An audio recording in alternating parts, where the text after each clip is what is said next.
देखो आज संपूर्ण ओडिशा प्रादेशिक स्तर आम सान्ताली समाज समस्त सचेतन नागरिक युवबंधु बुद्धिजीवी और छात्र छात्री समस्ते आसी ये दया पीएमजी में पहुँची एमकर आम मानकर समस्त गोटे सामूहिक दाबी गोटे रोचे जहाँकि आम सान्ताली भाषा को द्वितीय राज्य भाषार मान्यता दि जाऊ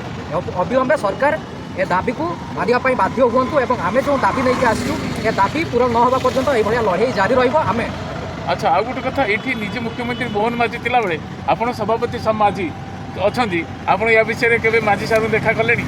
ना ना एपर्यंत मुख्यमंत्री सहित देखा है ना किंतु आम आमर ये दाबी उपस्थापन करापर आम गोटे इच्छा प्रकाश करुँ मुख्यमंत्री को सीधा सड़क देखा करके आम जहाँ जी सामूहिक दाबी रही से दाबी को आम उपस्थापन करूँ और आम नवेदन करूँ आमर मुख्यमंत्री आम संप्रदाय आम सान्ताली संप्रदाय आम आशा करूँ मुख्यमंत्री आमर भावावेग को बुझे और ए आमर दाबी को गुरुत्व देकी से यथाशीघ्र ए बाबद कार्यानुष्ठान ग्रहण करेंगे। ये दाबी आपंकर जे कि आम ओडिया झील जड़े ओडिया माँ सभापति प्रेसिडेंट अच्छा सारा ये कौन आप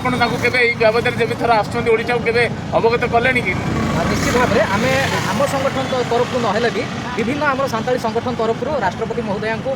चिठी नवेदन कर आम सान्ताली भाषा को द्वितीय राज्य भाषार मान्यता अवगत कर राष्ट्रपति मैडम से ए बाबद अवगत अच्छा तरफ सांत्वना रही यथाशीघ्र पाखक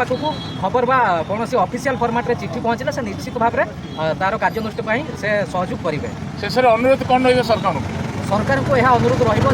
आम जो सान्ताली संप्रदायर व्यक्ति विशेष मान रहीचु आम शिक्षा क्षेत्र में आम उन्नति करने चाहूँ आम सामग्रिक विकास कर आम ए समाज रे समस्त जाति वर्ण धर्म निर्विशेष